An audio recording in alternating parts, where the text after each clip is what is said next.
चिट्ठी ना कोई संदेश, कहाँ तुम चले गए। अप्रैल का माह है।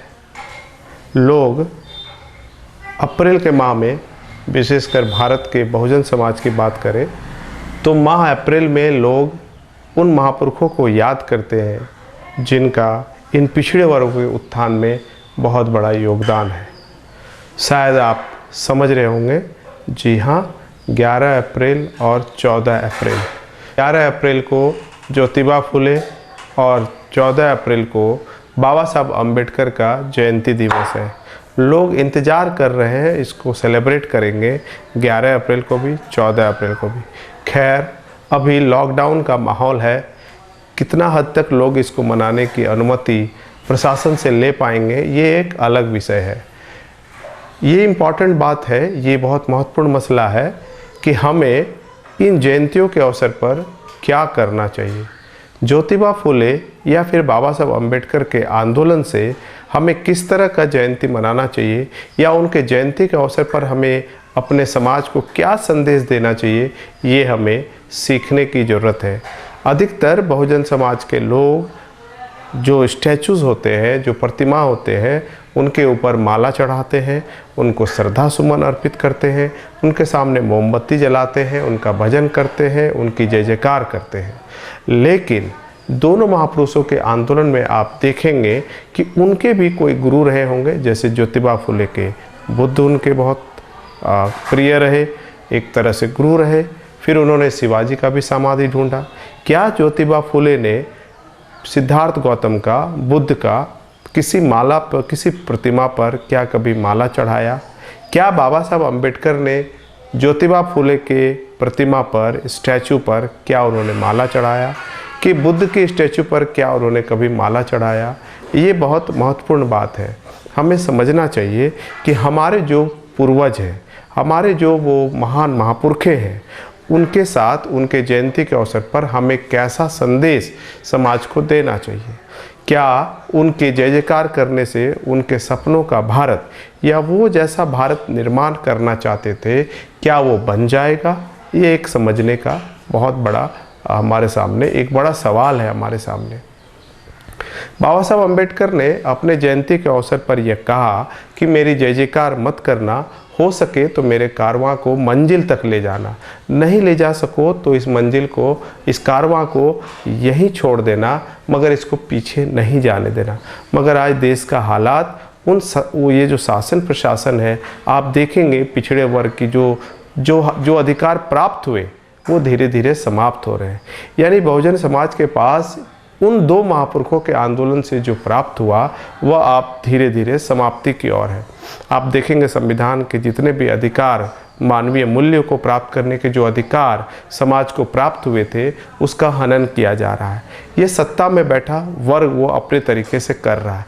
खैर, ये उनका हिस्सा है, ये उनका अपना मार्ग है, ये अलग बात है। लेकिन जिनकी संख्या ज़्यादा है, जो लोग ज़्यादा संख्या में हैं, भारत में लोकतंत्र है और लोकतंत्र में उन्हीं का चलता है, उन्हीं का शासन प्रशासन में सहयोग होता है, पकड़ होता है, जिसकी संख्या ज़्यादा होती है। भारत में ऐसा नहीं है। इसलिए नहीं है, ये अनुभव के तौर पे ये कहा जा सकता है कि 70 वर्षों में जो संविधान लागू होने के बाद हमारे महापुरुषों ने जो हमें करने को कहा था, शायद हम वह उस पैमाने पर नहीं कर रहे हैं।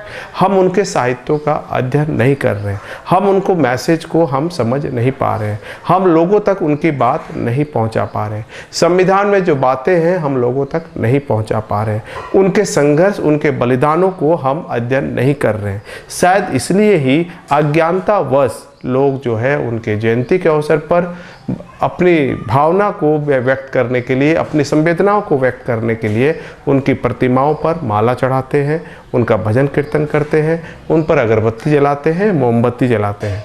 लेकिन महापुरुषों के आंदोलन, विशेषकर फुले साहब की हम बात करें तो बाबा साहब अम्बेडकर ने ये कहा, अगर फुले साहब नहीं होते तो बाबा साहब अम्बेडकर पैदा नहीं होते। उन्होंने खुद ये अपने भाषणों में, अपने कथनों में, अपने साहित्यों में लिखा है।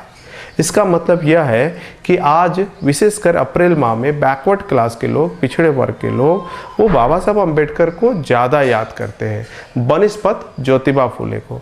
होना ये चाहिए कि ज्योतिबा फुले को बड़े पैमाने पर मनाया जाना चाहिए, खैर, जिन्होंने ज्योतिबा फुले को समझा, उनके आंदोलन को समझा, वो उनको भारत में ही नहीं विश्व में भी स्थापित करने का अपना आंदोलन चला रहे हैं। लेकिन इतने भर से काम नहीं चलेगा। बाबा साहब अम्बेडकर को अगर समझना है तो ज्योतिबा फुले और कबीर और बुद्ध को पढ़ना जरूरी है, उनके साहित्य को पढ़ना जरूरी है। कहाँ पर चूक हो गया बहुजन समाज से कि आज उसके हाथों में जो सत्ता होनी चाहिए 70 साल बाद वो नहीं आया है। ऐसा आप अवलोकन करेंगे तो आपको पता चलेगा कि जो बहुजन समाज है उसको अपना सही मार्ग का पता नहीं है। बुद्ध ने मार्ग दिखाया, ज्योतिबा फुले ने शिक्षा का जो अधिकार बहुजन समाज से छीना गया था उसको देने का प्रयास किया। शिक्षा वो चीज़ है जिससे हम सही गलत और अपमान सम्मान ये बहुत सारी बातों को हम समझ सकते हैं। लेकिन एजुकेशन जिस पैमाने पर भारत सरकार को उपलब्ध कराना चाहिए पिछड़े वर्ग को, वो नहीं कराया गया, इसलिए शायद उन तक वास्तविक बातें नहीं पहुंची है। इसलिए जो लोग बाबा साहब और फुले साहब को समझते हैं, उनको मानते हैं, उनको जानने की भी कोशिश करनी चाहिए और उनके साहित्यों का अध्ययन करके समाज तक उनके संघर्षों को पहुंचाने चाहिए। हमारे महापुरुषों ने जो अध्ययन किया, जो उन्होंने साहित्य रचा, उन बातों को बैकवर्ड क्लास के पास ले जाना चाहिए। Schedule caste, schedule tribe, OBC और इससे कन्वर्टेड माइनॉरिटी के पास उनके आंदोलन पहुंचने चाहिए, वो नहीं पहुंच रहे हैं। जो शासक वर्ग द्वारा जो लिखित जो पाठ्यक्रम है उसमें हमारे पुरखे नहीं दिखाई देते हैं। तो अब जिम्मेदारी बुद्धिजीवी वर्ग की बढ़ गई है। अगर इस समाज को अधिकार दिलाना है, मानवीय मूल्य उनको प्राप्त कराना है, तो एक बड़ा मसला है कि हमारे बहुजन महापुरुषों को, जो हमारे महापुरखे हुए ज्योतिबा फुले, साहू जी महाराज, पेरियार, ललित सिंह यादव, संत रैदास, सिद्धार्थ गौतम, फिर बाबा साहब अम्बेडकर, फिर बहुत सारे ऐसे महापुरखे हुए जिनके आंदोलन को हमको बैकवर्ड क्लास के अंतिम व्यक्ति तक हमको पहुंचाना पड़ेगा। Schedule caste, schedule tribe, OBC, converted minority के हर वर्ग तक हमको पहुंचाना पड़ेगा। आइए एक प्रण लेते हैं, इस बार 11 अप्रैल से 14 अप्रैल तक लॉकडाउन की ही परिस्थिति क्यों ना हो, हम अपने महापुरुषों के साहित्यों का अध्ययन करें और जो सोशल मीडिया है उनके संघर्षों को हम उसमें पढ़कर और रिकॉर्ड करके हम उसमें उपलब्ध कराएं, लोगों को प्राप्त कराएं, लोगों को जानकारी दें। जो बुद्धिजीवी वर्ग है वो इस बात को समझ सकते हैं कि हमारे महापुरुषों ने जो आंदोलन चलाए उसका स्वरूप क्या था, वो उसको अपने ढंग से साधारण शब्दों में हमारे लोगों को समझा सकते हैं। आइए 11 अप्रैल, 12 अप्रैल, 13 अप्रैल, 14 अप्रैल, ये 4 दिन हमारे लिए बहुत महत्वपूर्ण है। हम अपने महापुरुषों का अध्ययन करें और उनके जयंती के अवसर पर उनके विचारों का प्रचार और प्रसार करें। ऐसा करने से, विचारधारा के प्रचार प्रसार करने से समाज बदलता है, समाज बदलता है, सत्ता बदलता है, सत्ता बदलता है, व्यवस्था बदलता है, व्यवस्था बदलने का मसला है। आइए हम एक कदम इस अप्रैल माह में इस और बढ़ाएं और अपने महापुरुषों के जो आंदोलन है उसको लक्ष्य तक ले जाने के लिए हम उनका साथ और सहयोग दें। धन्यवाद।